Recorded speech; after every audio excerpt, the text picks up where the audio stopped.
reçoit ce matin Marc Bordenave, qui est directeur du Centre d'affaires régional Marseille et Toulon de la Société Générale, partenaire de l'APEX, qu'on est ravi d'avoir avec nous comme partenaire parce que c'est une banque qui est très importante et qui a la chance d'avoir, qui rayonne sur d'autres continents, donc une vraie valeur sûre pour nous, entrepreneurs de l'international. Et nous recevons aussi Jean-Christophe Erhard, qui est directeur régional Provence-Alpes-Côte d'Azur de la Banque de France. Donc, merci beaucoup à tous les deux d'être avec nous ce matin, d'être avec l'APEX. Donc, juste quelques mots. L'APEX, comme vous le savez, c'est le club des entrepreneurs de l'international. Beaucoup d'activités dans des régions du monde très différentes. L'occasion pour nous de nous rencontrer, de discuter, d'échanger, de partager nos informations les plus importantes quand on va à l'international, mais aussi pour la santé de nos entreprises, comme on le fait ce matin autour du PGE. C'est très important de connaître son réseau, d'avoir un bon réseau, le réseau économique, le réseau de nos partenaires, comme la banque ce matin, la Société Générale et la Banque de France, pour avoir les meilleures informations dans des situations les bonnes, quand on va à l'international, mais aussi des situations critiques, comme on a pu le vivre ces 2 dernières années avec le PGE.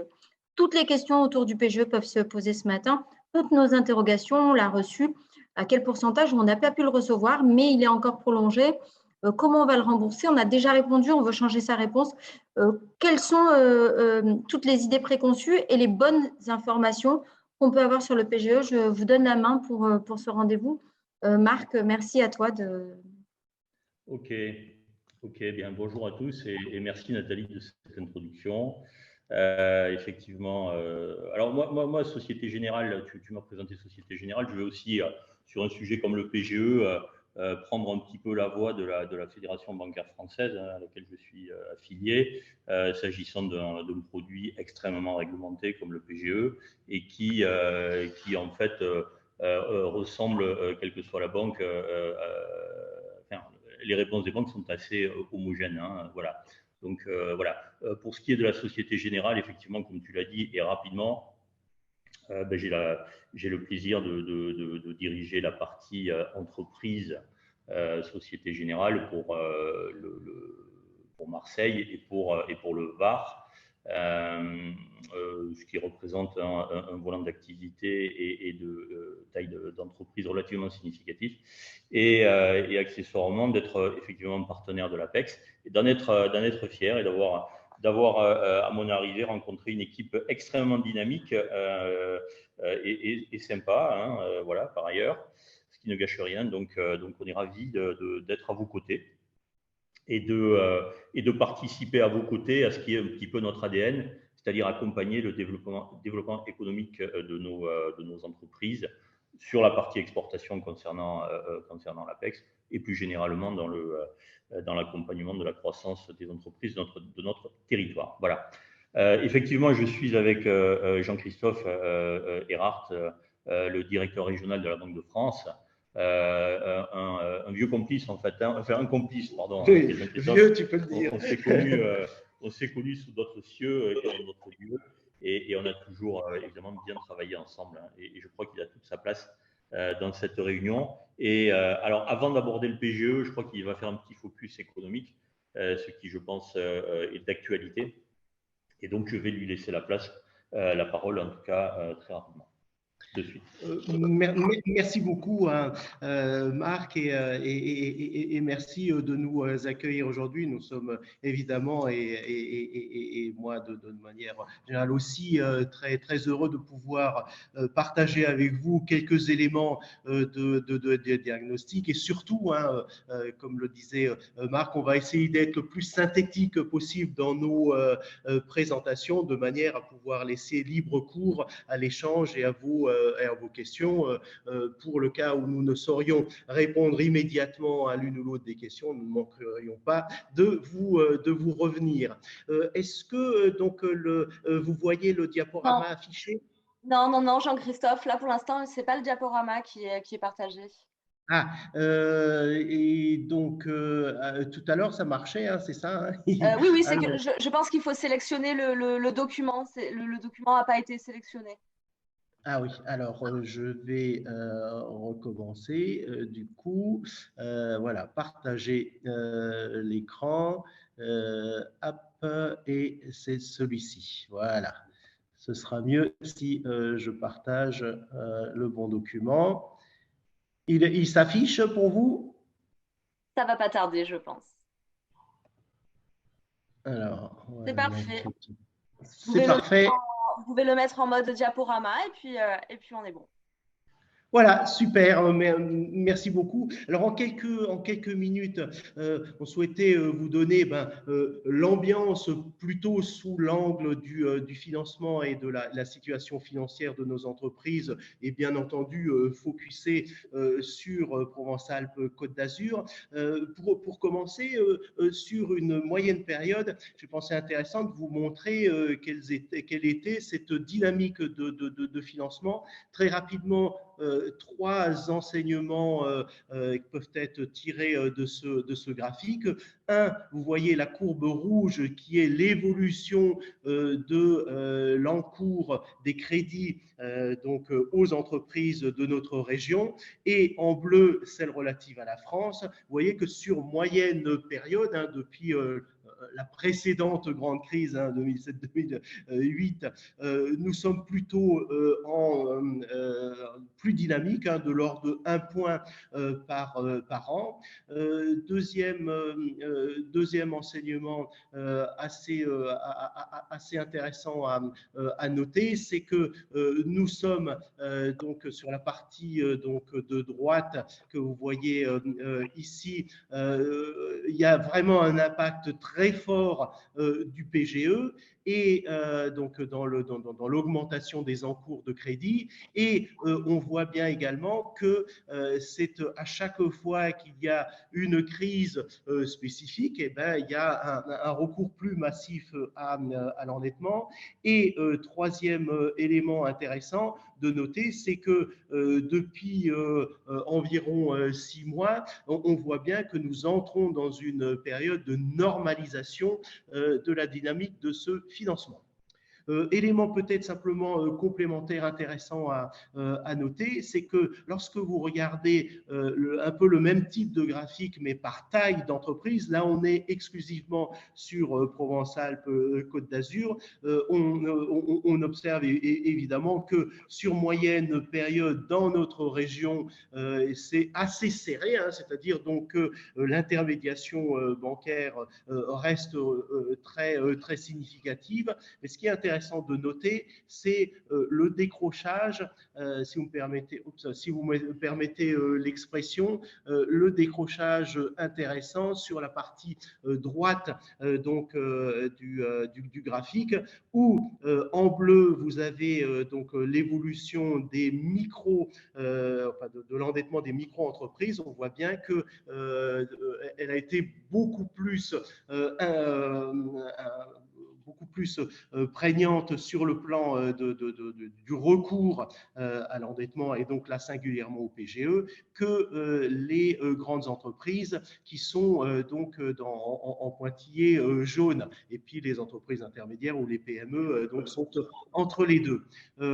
Et donc tout à fait à la droite, ce qui se passe sur les derniers mois, on observe bien dans notre région comme au niveau national, donc un désendettement plutôt significatif et devenu quand même important dans les grandes entreprises, alors que pour l'évolution des petites et des moyennes entreprises, on a bien encore une progression, vous le voyez dans les chiffres, de l'ordre de 3,5-4% pour ce qui concerne les TPE, c'est-à-dire les entreprises de moins de 2 millions. Donc on voit bien qu'on a une problématique spécifique. Si on regarde… Excusez-moi, est-ce que je peux poser une question complètement idiote, mais quelle est l'échelle de ce graphique?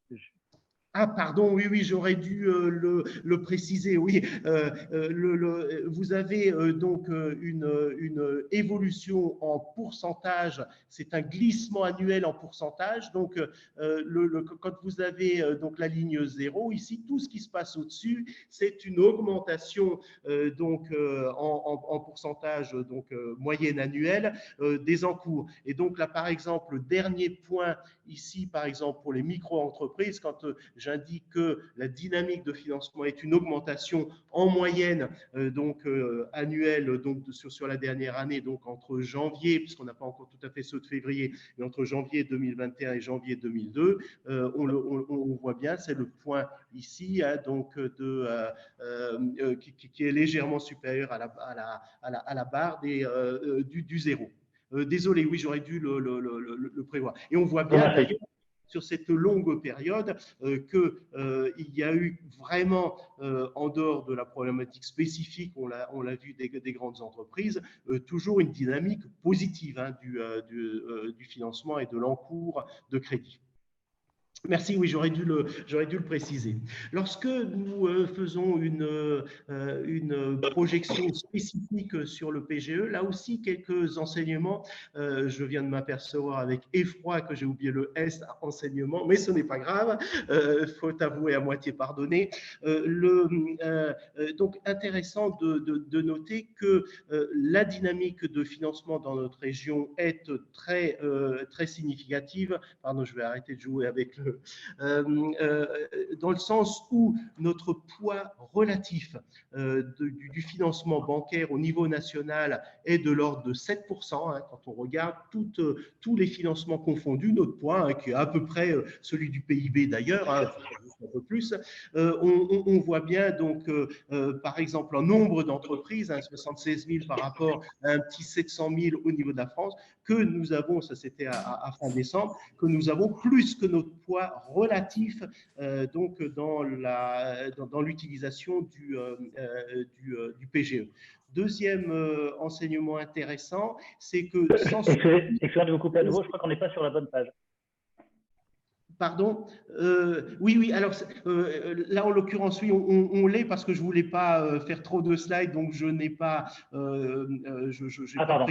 j'ai pas mis l'évolution en pourcentage, hein, mais simplement lorsque vous regardez je vais essayer de ne pas passer à la page suivante. Voilà. Là, j'étais en train de commenter cette petite partie-là qui nous dit que dans la région, donc 76 000 entreprises ont bénéficié donc d'un PGE sur un total de 700 000 en gros, hein, en chiffres ronds au niveau national, que ceci fait un peu plus de 10%, que notre poids relatif naturel est de 7%. Donc, il y a bien une surconsommation, si j'ose dire, de PGE. Et là, je vais commenter juste le petit texte en bas. C'est intéressant de noter que, sans surprise, hein, bien sûr, mais c'est intéressant de noter que les secteurs qui ont le plus souscrits au PGE ont aussi été ceux qui ont été, d'une manière générale, le plus contraints par les fermetures administratives, les confinements, etc. Donc, vous voyez, par exemple, le commerce qui, son poids habituel, il consomme un petit 10% de l'ensemble des financements bancaires de la région, et ben, il représente presque le quart des octrois de PGE. Pareil pour l'hébergement, restauration, discothèque, hein, donc ils ont consommé 2 fois plus que leur poids naturel, et la construction, c'est même 2 fois et demi le poids naturel donc de ce côté-là. Donc ça, c'est le BTP.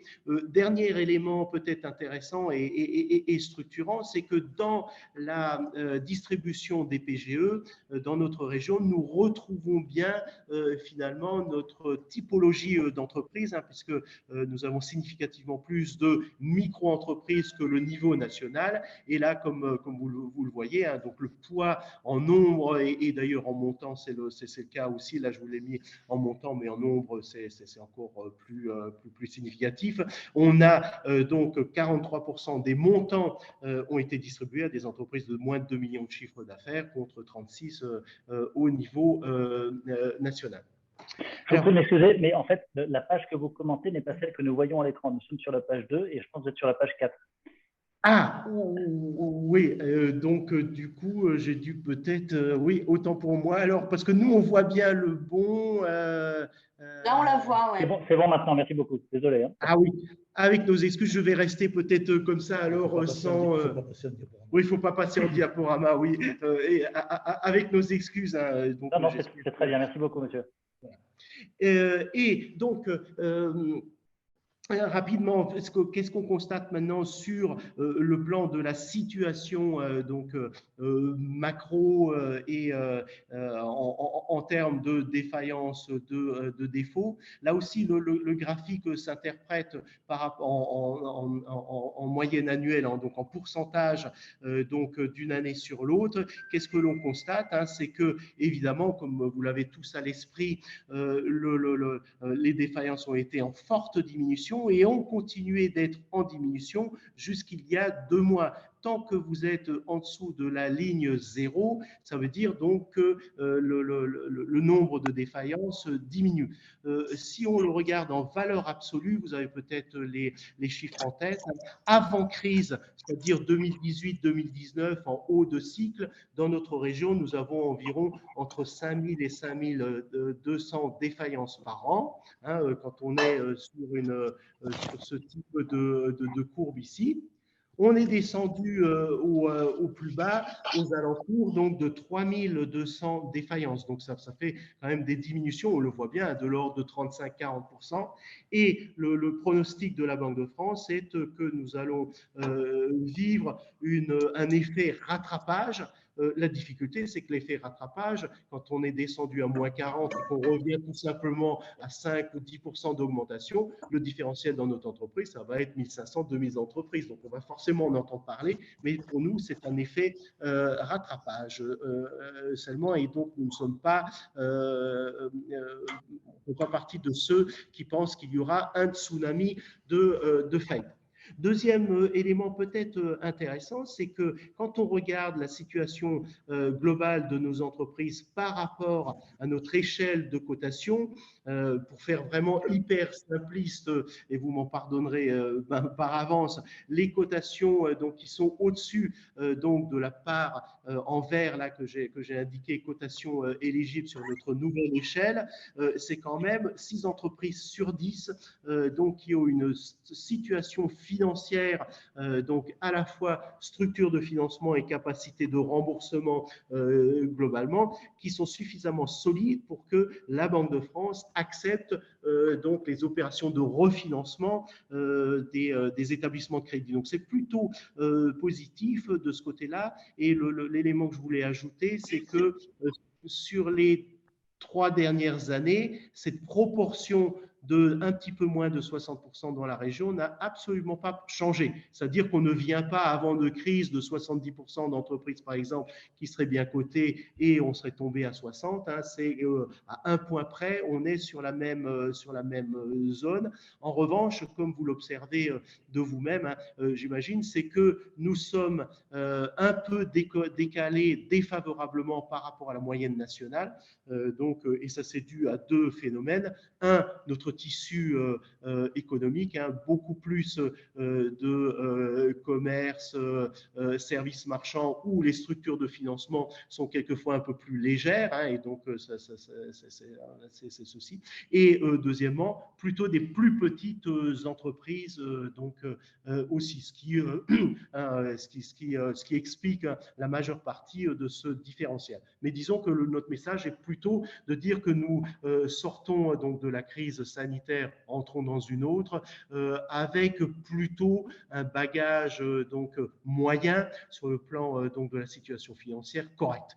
Dernier élément quand même, et celui-ci c'est une bonne transition avec ce que va indiquer Marc dans un instant sur les problématiques relatives au remboursement des PGE, c'est que nous nous sommes vraiment, on a essayé de regarder comment évoluer la capacité de remboursement dans les différents secteurs, France à droite, Provence-Alpes-Côte d'Azur à gauche, sur les derniers bilans que nous avions dans nos bases, essentiellement des bilans 2020 et 2021 des arrêtés intermédiaires, juin à septembre, et on l'a comparé à l'endettement actuel de l'entreprise telles qu'elles nous sont déclarées actuellement par les banques, dernière centralisation, donc en janvier par exemple. Et là, on observe que finalement, dans beaucoup de secteurs, industrie en tête, mais aussi d'autres, nous avons donc une capacité de remboursement qui reste tout à fait satisfaisante et c'est un bon point. Deux secteurs donc, qui sont quand même plus en difficulté. Le premier, hébergement, restauration, on voit bien que la capacité de remboursement, effectivement, liée à la fois à l'effet de ciseau, augmentation de l'endettement et diminution de la capacité d'autofinancement est singulièrement en augmentation, et le secteur de l'agriculture. Donc, on a quelques points d'attention et de vigilance, mais notre diagnostic est, malgré ce qui nous arrive sur le plan géopolitique, et que globalement, nous sommes plutôt bien armés collectivement pour passer cette crise. Voilà, je propose peut-être à Marc de prendre le relais et ok. Écoute, merci, merci Jean-Christophe pour ces propos qui finalement sont assez positifs. Alors, qui n'intègrent pas encore, on n'a pas encore suffisamment de recul pour parler des événements d'actualité russe et surtout ukrainien, mais qui globalement sont quand même assez positifs. Alors, moi, je vais faire un focus sur le PGE en rappelant très rapidement le contexte dans lequel il a été établi.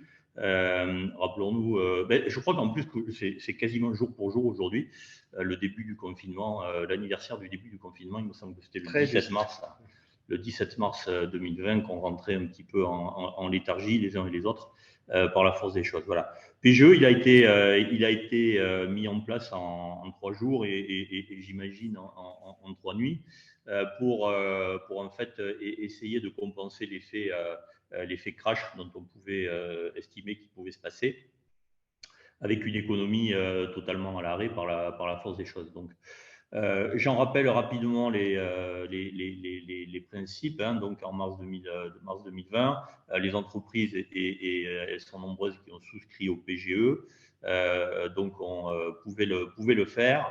L'ont fait essentiellement sur le premier semestre 2020. Voilà.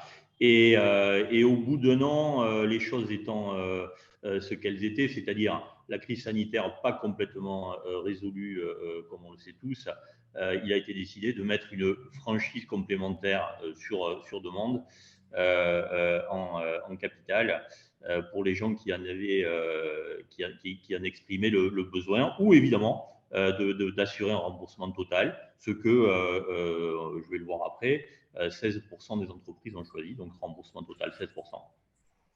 Ou alors de partir dans une phase d'amortissement avec une maturité maximale de 4 ans, plus l'année donc de franchise éventuelle complémentaire, ce qui poussait à un remboursement donc sur 5 ans, avec une durée maximale de 6 ans, qui est un point très important par rapport à ce qu'on va dire après, et par rapport aux accords qui ont été, je pense, obtenus vis-à-vis en particulier de Bruxelles, sur le plan des autorités de la BCE.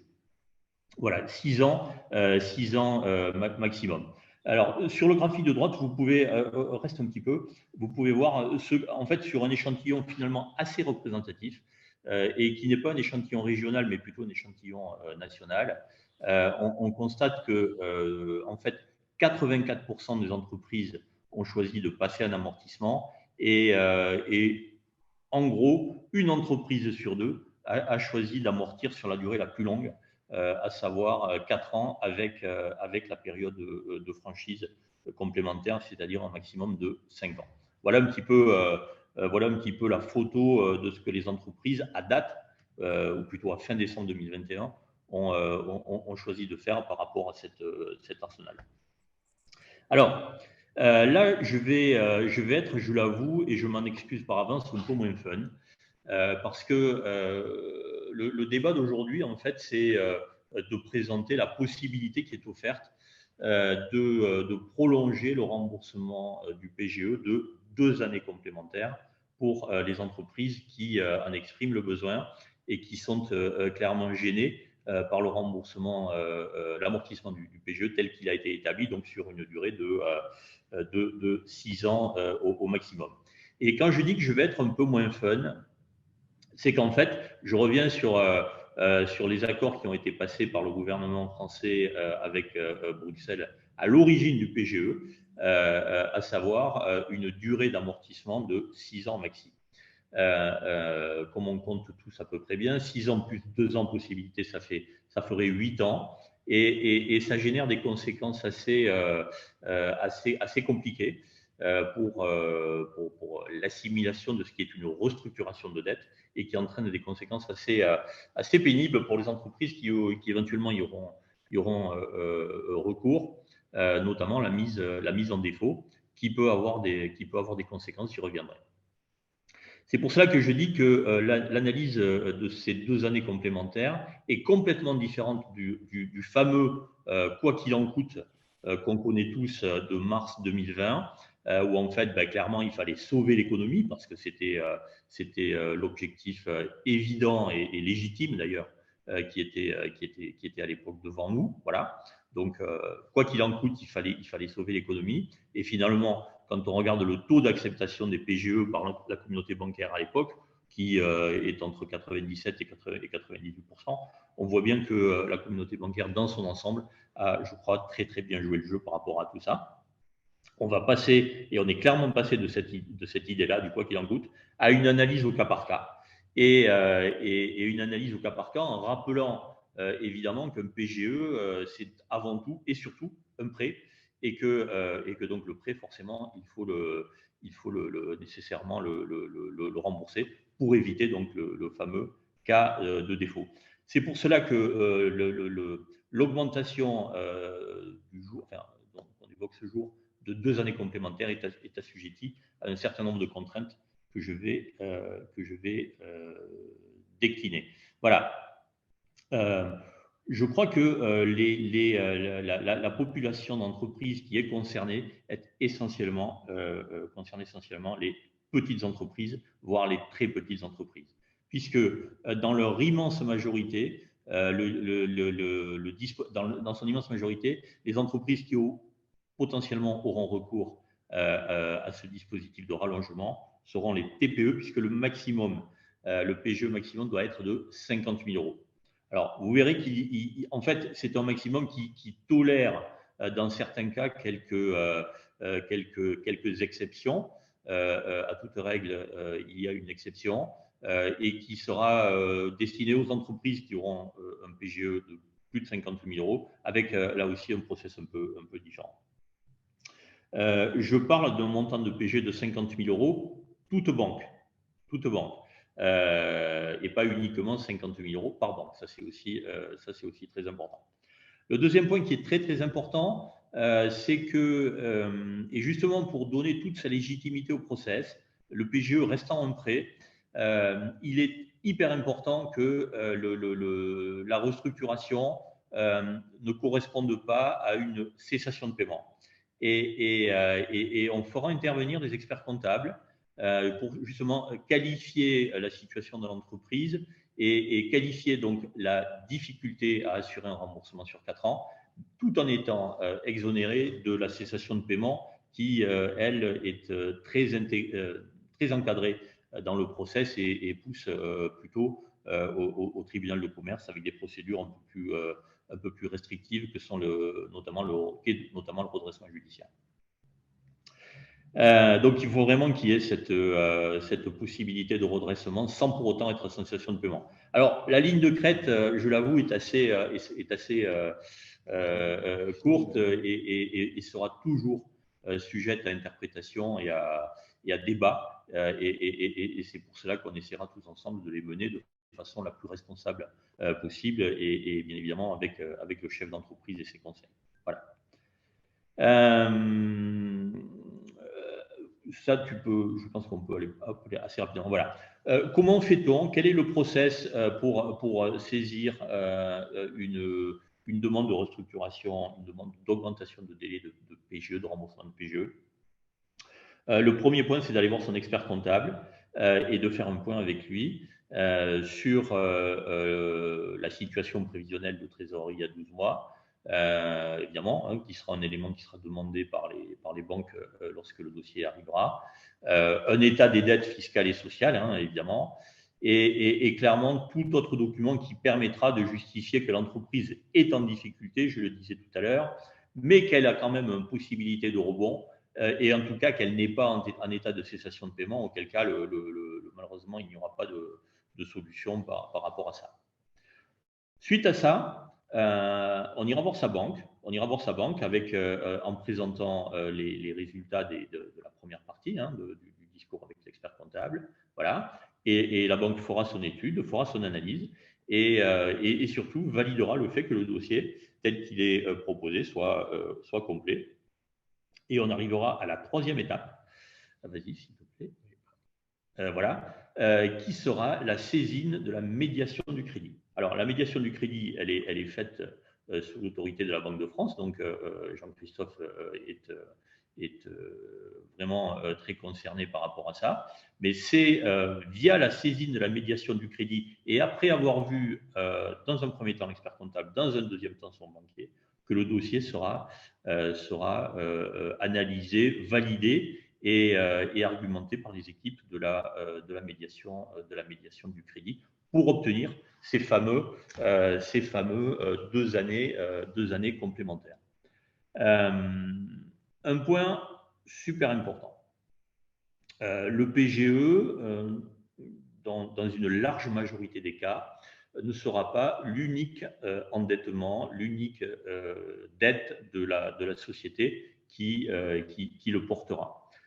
Il est prévu dans les textes que dans le cadre d'une restructuration de PGE, d'une augmentation de PGE d'une durée de 2 ans complémentaires, ce soit l'ensemble de la dette qui soit concerné par la restructuration.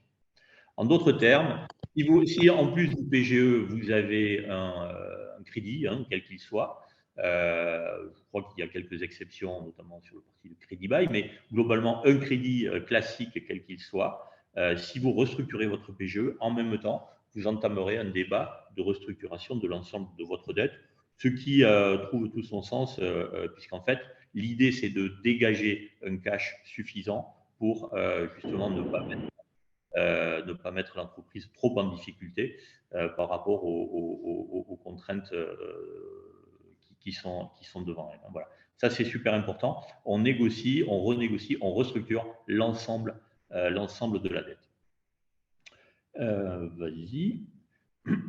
Alors, je vous ai dit que pour les PGE de plus de 50 000 euros, donc on va pour le coup concerner des entreprises un petit peu plus importantes, clairement qui, à mon sens, hein, à mon humble analyse, ne sont pas clairement dans la cible des 2 années complémentaires par rapport aux contraintes dont j'ai évoquées. Donc, pour les entreprises de taille un peu plus importante, il faudra aussi, le client devra aussi contacter le conseiller départemental à la sortie de crise, qui est présent dans chaque département, je crois. Hein, oui, voilà, tout à fait. Et qui validera le dossier, qui l'étudiera, qui le validera et qui regardera avec un œil externe et je pense externe si le process est adapté. Ouais, merci. Si le process est adapté ou pas, et tout en sollicitant dans un second temps le médiateur du crédit qui validera le process tel qu'il est acté. Voilà. Donc vous voyez que, alors je suis désolé, hein, c'est pas vraiment une solution miracle, hein, il faut le dire, mais je crois qu'il y a un certain nombre d'engagements qui ont été pris vis-à-vis des autorités voilà, et tout simplement parce qu'en fait le plan d'aide français, je crois que, et on peut s'en féliciter, je crois, hein, on parle du PGE, mais il y a eu le chômage partiel, il y a eu les reports de charges, il y a eu plein d'autres choses de ce type-là. Le soutien de l'économie pendant cette période de crise sanitaire, en France en tout cas, et personne ne s'en plaindra, surtout pas moi, a été extrêmement solide et extrêmement fort. Et en tout cas, quand on se compare à ce qui se fait à droite et à gauche, je pense qu'on peut clairement paraître. je veux dire, c'était vraiment très, très solide comme process. À partir de là, je crois qu'il faut accepter que le PGE, et ce sera un petit peu ma conclusion, en tout cas à ce stade, le PGE reste un prêt et un prêt doit se rembourser. Et dès lors qu'il n'est pas remboursé, ben, clairement, il y a les contraintes dont j'ai un petit peu parlé, un processus qui est quand même un petit peu compliqué et qui sollicite pas mal d'intervenants.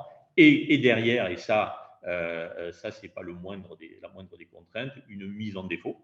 Voilà, une mise en défaut. Alors c'est pas la catastrophe, mais c'est quand même une sacrée contrainte, puisque clairement ça impose aux chefs d'entreprise, en tout cas pendant un certain temps, clairement une difficulté majeure, voire une impossibilité à recourir à une dette complémentaire. Et donc, bon, voilà, un process relativement contraignant. Voilà un petit peu en 2 mots et de façon la plus claire possible. Enfin, j'ai essayé d'être le plus clair possible et le plus pragmatique possible. Le process de ce fameux PGE et des contraintes qui vont avec. Comme j'ai envie de terminer, en tout cas sur une note extrêmement positive, je dois vous dire que dans mon périmètre à l'heure, alors moi c'est vrai que je m'occupe plutôt des entreprises de taille un petit peu importante, hein, voilà.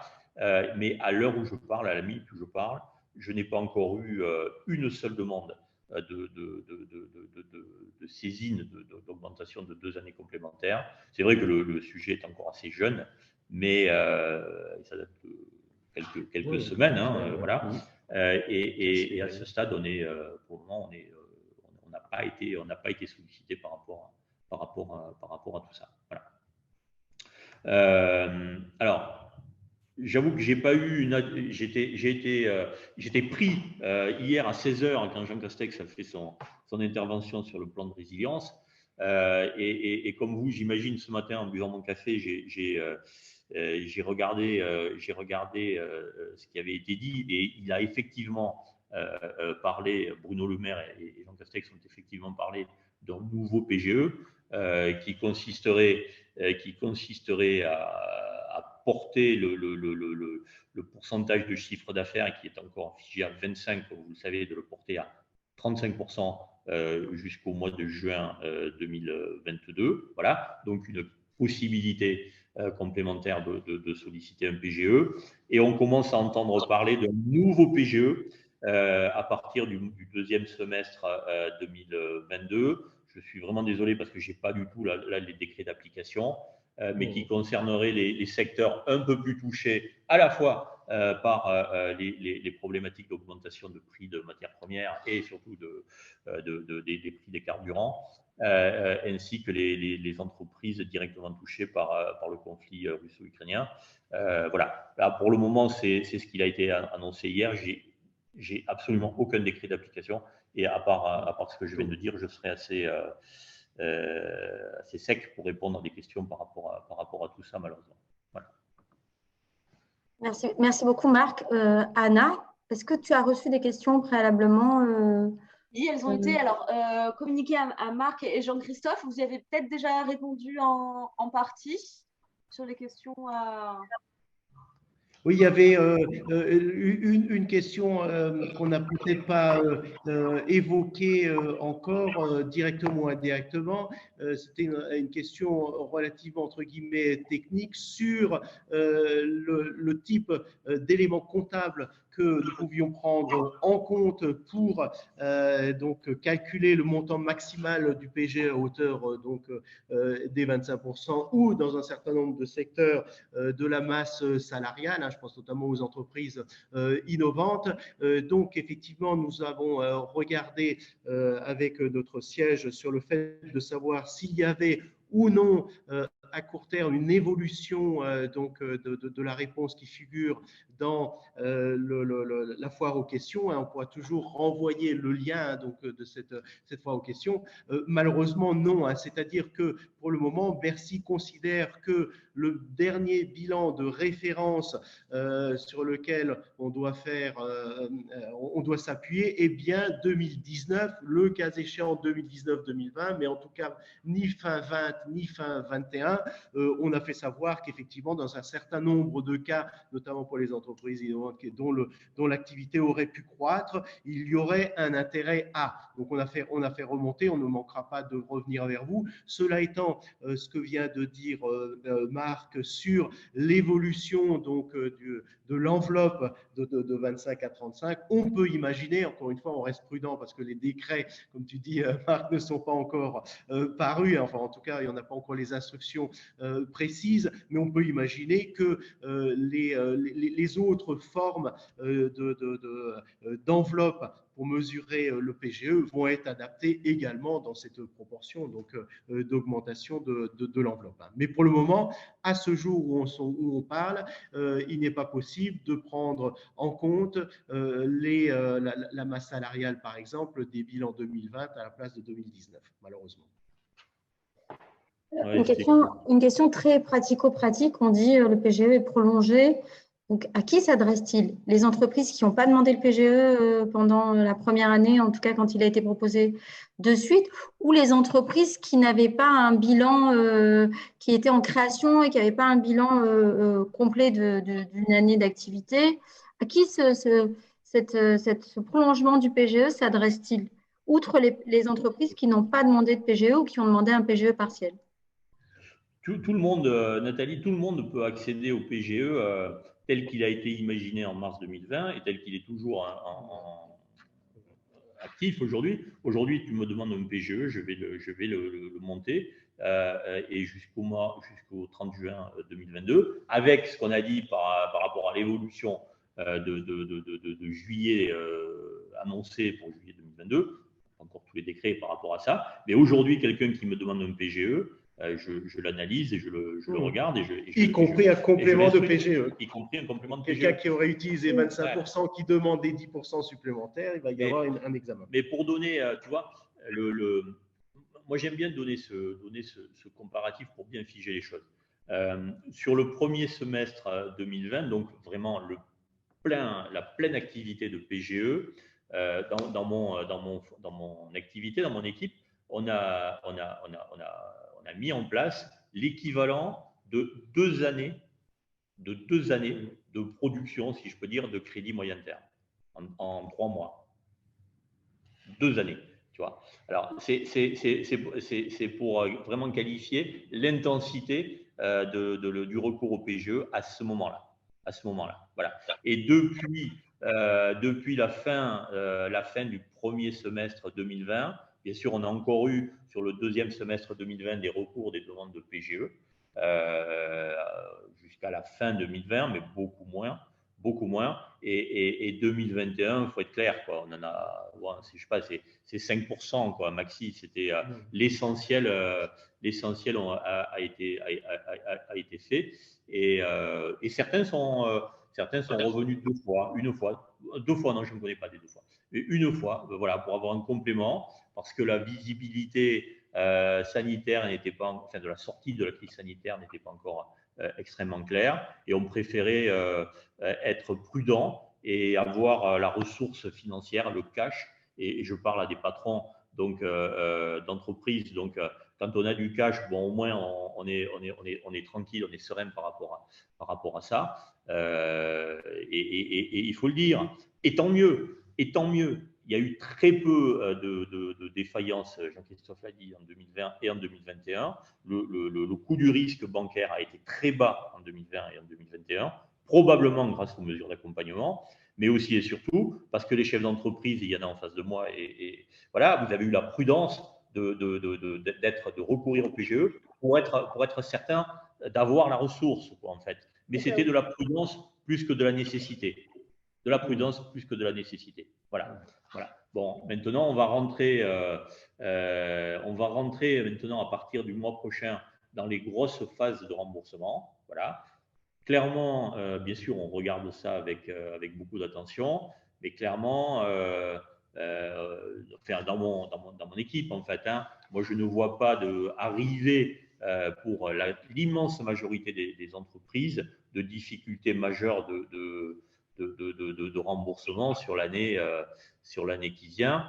Je serai suffisamment humble pour ne pas faire des projections à trop long terme, hein, évidemment, mais sur l'année qui vient, clairement, la plupart des PGE, une forte part des PGE est aujourd'hui en cash. En cash.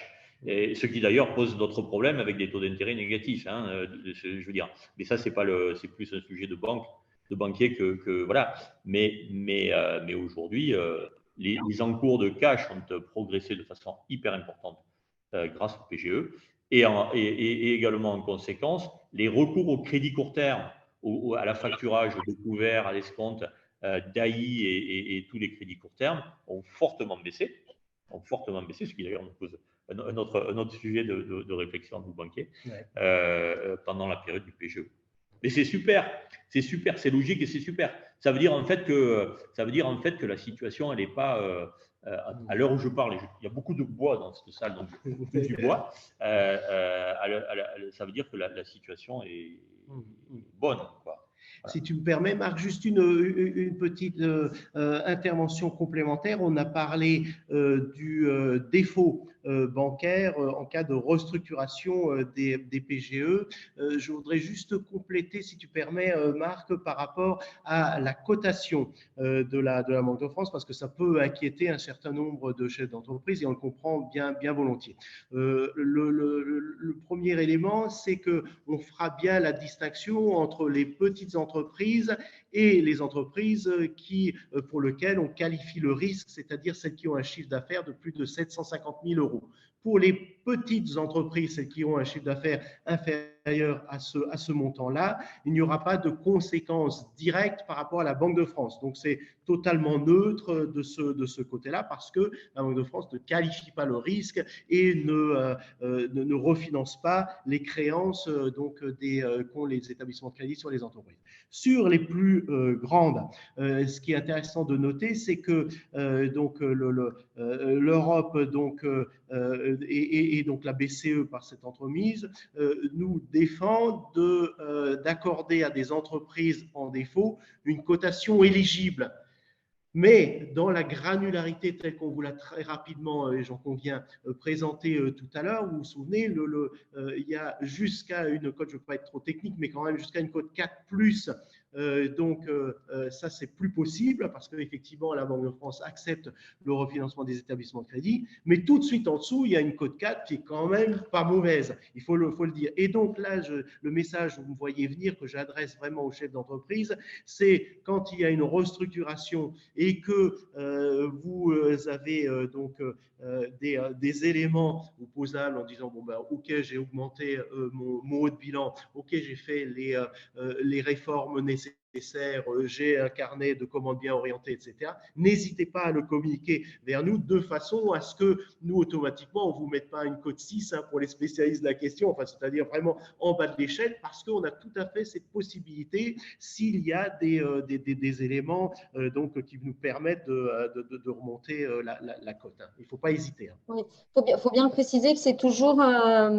une note est donnée par la Banque de France, mais on peut toujours discuter avec la Banque de France et d'aller vers vous solliciter pour expliquer notre activité, parce que parfois la personne qui donne la note ne connaît pas l'activité de l'entreprise, ni sa visibilité, ni son histoire. Et donc, il y a toujours possibilité, et ça, c'est assez important pour nos activités internationales et puis nos activités aujourd'hui, de pouvoir échanger avec vous sur ce point-là, qui est vraiment fondamental pour nos entreprises. Très vrai. Est-ce qu'il y a des questions? Pas de questions, apparemment tout le monde a… On a une. Jean-Yves en a une. Voilà. Jean-Yves, il faudrait que tu enlèves ton micro, s'il te plaît. Tu les réactives. Ouais, voilà. bon là? Je peux parler? Tu peux parler. Voilà, merci Marc et Jean-Christophe, c'était très intéressant. Je salue tous les membres qui sont là en ligne, on ne voit pas leur visage, et je salue évidemment Nathalie qui a organisé avec Anna ce débat et qui est très intéressant. C'est bien d'avoir souligné que le PGE est un prêt, parce que dans la folie du quoi qu'il en coûte, il y a eu du pognon qui a été distribué à beaucoup de gens, et ça a été le cadeau de l'État. Par exemple, les restaurants qui ont touché jusqu'à 200 000 € de chèques lorsqu'ils faisaient 1 million de chiffre d'affaires. Voilà. Nous, dans le shipping, on a vécu des drames absolus. Je souligne juste un détail, c'est que quand le PGE est arrivé, avant qu'on connaisse l'arrivée du coronavirus, c'est-à-dire en début d'année 2020, on sortait de 2 mois et demi de grève à Fos, puisque le port était fermé. Et nous avons fait un PGE auprès de la Société Générale, qui est une de nos plus grosses banques. Et je crois savoir, Marc, qu'on a été la première société de la Société Générale à avoir eu le PGE. On l'a eu en 24 heures ou en 48 heures. Tu vois, je ne me serais pas permis de le dire, Jean-Yves, mais comme c'est. Mais moi, je peux. Effectivement, j'ai eu le plaisir de te mettre en place le premier PGE. À mon avis, l'encre du décret n'était peut-être pas encore sèche. Hein. Oui, en tout cas, ce que je voulais dire, mon cher Marc, c'est que c'était non seulement indispensable pour nous, parce qu'au niveau de trésorerie, on avait payé depuis le mois d'octobre des marchandises qui étaient censées arriver en novembre et en décembre, et qu'on a commencé à recevoir uniquement au mois de mars, après les avoir récupérés dans les ports de Barcelone, Gênes, Livourne, Naples, etc. Bon, ok. Ça, c'était un premier événement. Alors ensuite, le coronavirus, effectivement, il a aggravé la chose. Moi, il paraît, tu vas me confirmer, Marc, il paraît que 70% des PGE qui ont été demandés n'ont pas été utilisés dans la première année. C'est-à-dire que les gens ont fait ça par sécurité, pour avoir du cash, just in case. Quoi. Si jamais un jour, il y a un clash qui devait arriver, je l'utiliserai, mais c'est là sur le compte.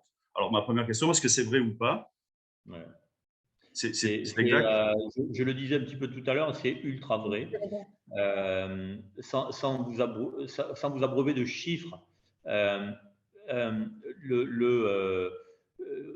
en fait, en base 100, chez moi, mise en place de base 100 de PGE, j'ai une augmentation des dépôts à vue, c'est-à-dire de l'argent sur les comptes, de 70 aujourd'hui, et une baisse des utilisations de crédit court terme de 20. Ça veut dire 70 plus 20, 90. Ça veut dire que l'utilisation des PGE, tu la calcules à 10, quoi. Tu la calcules à 10. Alors peut-être que le 10, il est entre 10 et 20, quoi, pour être vraiment, tu vois, entre 10 et 20 en base de 100 de mise en place. Mais effectivement, l'aspect sécurité a été l'élément fort et majeur. Et c'est logique.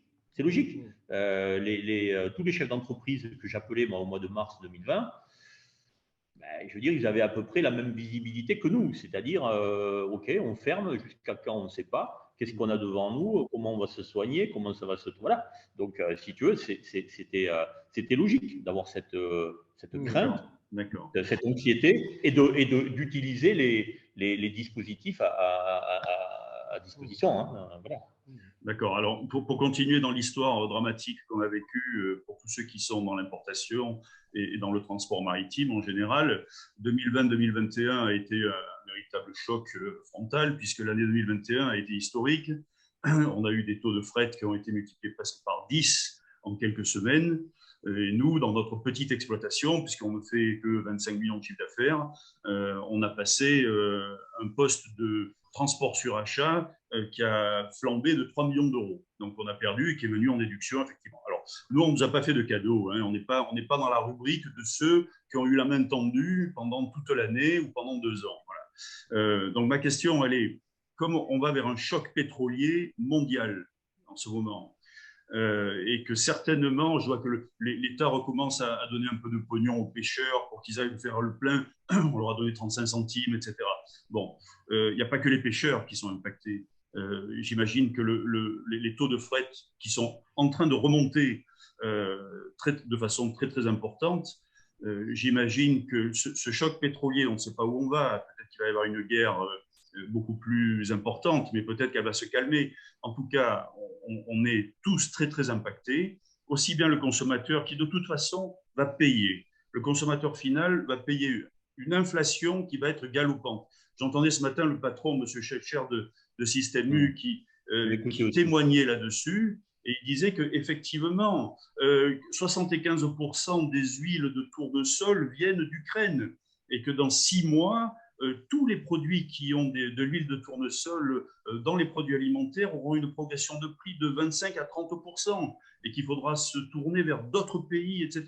On est en train de vivre une mutation qui est fondamentale, mais pas seulement en France. Elle concerne l'Europe, elle concerne le monde entier. Alors nous, à notre petite échelle, bon, on va pas tous aller au clash, hein, parce que l'année 2021, globalement, elle n'a pas été mauvaise pour tout le monde. Quand je vois, par exemple, les bénéfices qu'ont fait le secteur bancaire, ça a été colossal. Marc me prend pas mal, mais je sais que les banques ont eu des bénéfices historiques pendant l'année 2021. Je vois les compagnies maritimes, elles annoncent 158 milliards de bénéfices sur l'année 2021. Je vois que Total Energy, alors Franck Rister nous dit oui, mais on a flambé le déficit de la balance commerciale à cause du coût de l'énergie. D'accord, mais Total Energy, il annonce 18 milliards de bénéfices. Alors bon, tout ça l'un dans l'autre, nous, on se bat comme des beaux diables, j'allais dire, hein, pour faire marcher nos entreprises.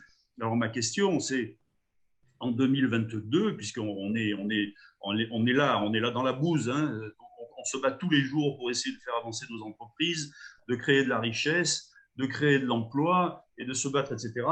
Est-ce qu'il y a, alors j'ai entendu qu'il risque d'y avoir un second PGE, attention, qui demeure toujours un prêt, hein, donc là, ma question elle est pour Marc, est-ce qu'il va y avoir un deuxième PGE et pourquoi pas à taux zéro, puisque bon, les banques empruntent sur des taux négatifs, à taux zéro, c'est encore du bénéfice. Et deuxième question, alors elle concerne Jean-Christophe, est-ce que cette accumulation de PGE, qui va être plutôt accumulée pour du court terme, ne va pas aggraver les notations des sociétés? Voilà, j'ai terminé. Alors, la question, oui, alors sur la bonne santé des banques, c'est vrai que l'année 2021 est une année intéressante et record, hein, d'ailleurs, pour la communauté bancaire. Pour une chose aussi, qui s'explique aussi de façon assez macro par le coût du risque. Le coût du risque, il est très bas. Il est même exceptionnellement bas. On a parlé d'un niveau de défaillance très très bas, probablement alimenté par les mesures d'accompagnement de l'économie, en tout cas en France. Et clairement, Jean-Yves, quand une économie va bien, les banques vont bien. Voilà. Et en fait, la bonne santé des banques, je la mets en parallèle clair et net de la bonne santé économique de 2021 et même de 2020, qui grâce aux mesures ont été une année intéressante.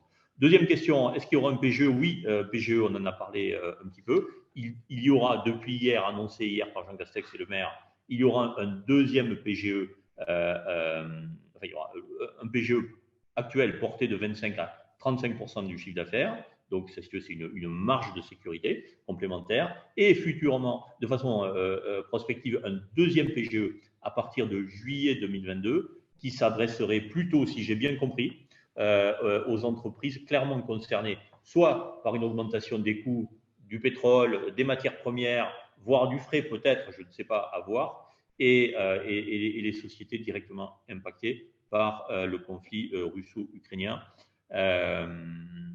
J'avoue qu'à ce stade, on ne peut pas en dire plus. Par contre, tu as parfaitement résumé. Un PGE reste un prêt. Et un prêt, ça se rembourse. Ça se rembourse. Et donc pour la Banque de France, c'est pas toujours la solution. C'est pas toujours la solution pour une entreprise qui est un petit peu en difficulté.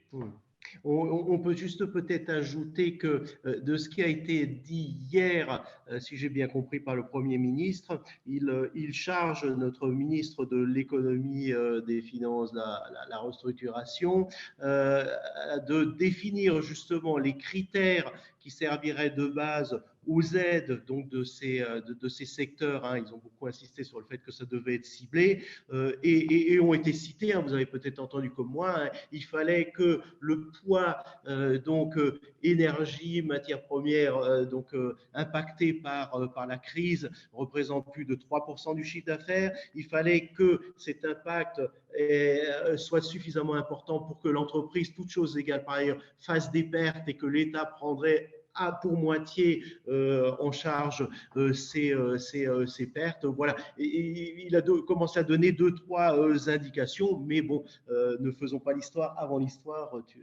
Tu as raison, Marc.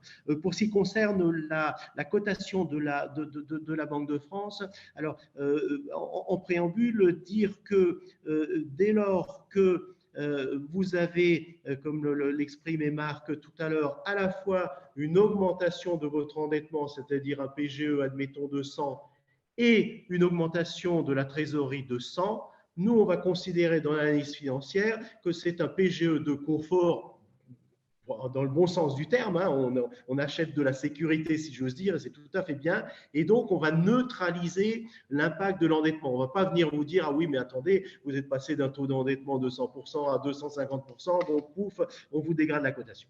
Maintenant, c'est intéressant de savoir que pour les bilans qu'on va étudier dans les quelques mois à venir, on a 3 dadas, si vous me permettez l'expression, hein, c'est toujours bon de les connaître.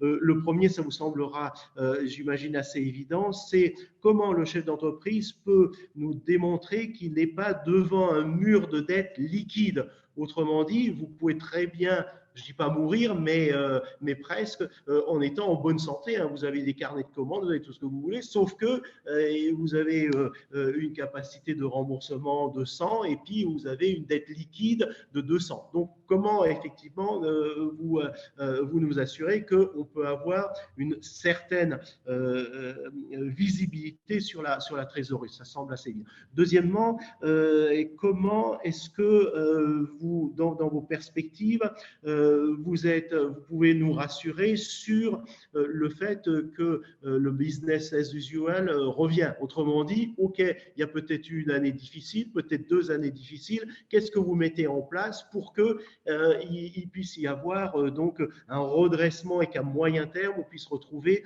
une capacité de remboursement? Ça semble assez évident, mais on vous le demandera. Et troisièmement, c'est pas un dada nouveau, et ça ne vous étonnera pas venant d'une banque centrale, comment se comporte le haut de bilan. C'est-à-dire que s'il y a plus du tout de fonds propres et que ceux-ci n'ont pas été, le cas échéant, confortés par au moins des prêts participatifs, même si ça reste de l'endettement, etc. Mais on ne va pas être non plus totalement les yeux fermés. Mais comment voilà, on peut avoir un matelas de sécurité sur le haut de bilan? C'est vraiment les 3 points sur lesquels on va pouvoir discuter pour envisager une cotation meilleure que ce que le système crash, quoi, finalement. Merci. Merci beaucoup, en tout cas, Marc et Jean-Christophe. Marc, tu voulais rajouter quelque chose? Non, je complète le PPR, le prêt participatif relance, qui est aussi un prêt. Voilà, mais je rajoutais aussi les obligations relance qui sont commercialisées par BPI, que vous connaissez forcément, et laquelle BPI les revend à des fonds, voilà, et qui eux sont des quasi-fonds propres. Voilà. Oui, parce que la maturité est très longue, jusqu'à 8 ans in fine, donc ça peut répondre au moins en partie aux 3 conditions préalables que j'ai évoquées à l'instant. Merci beaucoup. La complexité aujourd'hui de ces PGE, aussi de l'évolution des taux d'emprunt dans les banques. On était pratiquement à des taux extrêmement bas. On n'avait jamais eu des taux aussi bas. Donc, l'évolution, tout ça est une réflexion. N'oublions pas que le PGE, c'est un prêt. Et donc, quand on n'en a pas besoin et qu'il est dans nos banques, rendons-le au plus tôt pour ne pas impacter la santé économique de nos entreprises aujourd'hui. En tout cas, je vous remercie beaucoup, Marc et Jean-Christophe, pour la pertinence de vos réponses, pour vos informations. Il est 9h30, on vous rend à votre vie active Prochain événement de l'APEX, c'est jeudi 7 avril en présentiel au Sky Center, donc au 29e étage de la Tour La Marseillaise. On a le plaisir de recevoir pour un événement sur les États-Unis le consulat, l'ambassade des États-Unis, Christelle Maff de OCO Global. On aura aussi deux sociétés, Capsum qui s'est installée aux États-Unis et qui est une des plus belles sociétés de cosmétiques françaises, et aussi les FinLab qui vient de rentrer, partenaire de l'APEX, membre de l'APEX, et qui vendent des accessoires de cigares et qui sont aujourd'hui au top 5 de cette activité dans le monde entier. Donc, on est très, très fiers de les avoir avec nous. Merci encore, Marc et Jean-Christophe. À très bientôt. Je sais que vous restez disponibles pour les adhérents de l'APEX, pour les membres de l'APEX et pour toutes les entreprises qui ont besoin d'informations. Le gros avantage à l'APEX, c'est que toutes ces informations, tous ces événements sont des événements gratuits et importants pour pouvoir être un bon capitaine de bateau. Voilà. Merci beaucoup. Merci à tout le monde. Merci Anna. Au revoir Jean-Yves. Merci Nathalie. Merci à vous. Au revoir.